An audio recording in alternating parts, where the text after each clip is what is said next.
Oui, je tenais à dire 2 mots parce qu'il s'agit du dernier débat public de la Commission des affaires juridiques pour le mandat.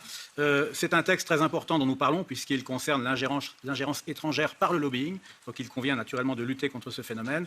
Je tiens à dire à monsieur l'avocat que je soutiens beaucoup de ces amendements, notamment les amendements 1 et 2, qui font obligation au lobby de s'enregistrer dans tous les registres nationaux de tous les États membres où ils développent leur activité. Je crois que c'est une très bonne idée, alors que la Commission voulait limiter cet enregistrement à un seul État, celui où elles exerçaient leur activité principale. En revanche, je le mets en garde contre ces amendements numéros 5 et 25. Le 5 veut étendre le champ d'application de la directive aux universités. Ça me semble dangereux pour la liberté académique. Je suis professeur d'université. Et puis l'amendement 25, où vous étendez, chers collègues, vraiment beaucoup le montant des amendes, puisque vous passez pour les personnes morales de 1% à 6% du chiffre d'affaires mondial, ce qui est une somme considérable. Et pour les personnes physiques, vous passez carrément de 1 000 € d'amende à 30 000 € maximum.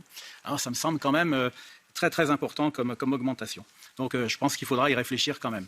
Je tenais rapidement à vous faire mes adieux, puisque ça fait 10 ans que j'étais membre de cette commission et j'ai décidé de quitter la vie politique et de me consacrer totalement, à partir du 16 juillet, à mon métier de professeur de droit. J'ai pris beaucoup de plaisir à participer à l'élaboration de la législation européenne, notamment en matière de propriété intellectuelle, où j'ai pris ma part. J'ai vraiment eu grand plaisir à travailler avec tous les collègues, même si j'étais parfois en opposition avec eux, mais ça fait partie de la vie, hein. Heureusement qu'il y a des oppositions.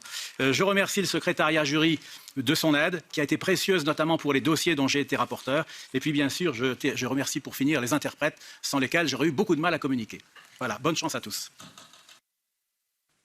Mais monsieur Le Breton, vous le savez, honnêtement, on s'est retrouvés proches politiquement plus souvent que je ne l'aurais pensé, vous savez. Mais ça a été un réel plaisir de travailler à vos côtés toutes ces années et je vous souhaite bon vent pour la suite. Madame Elker.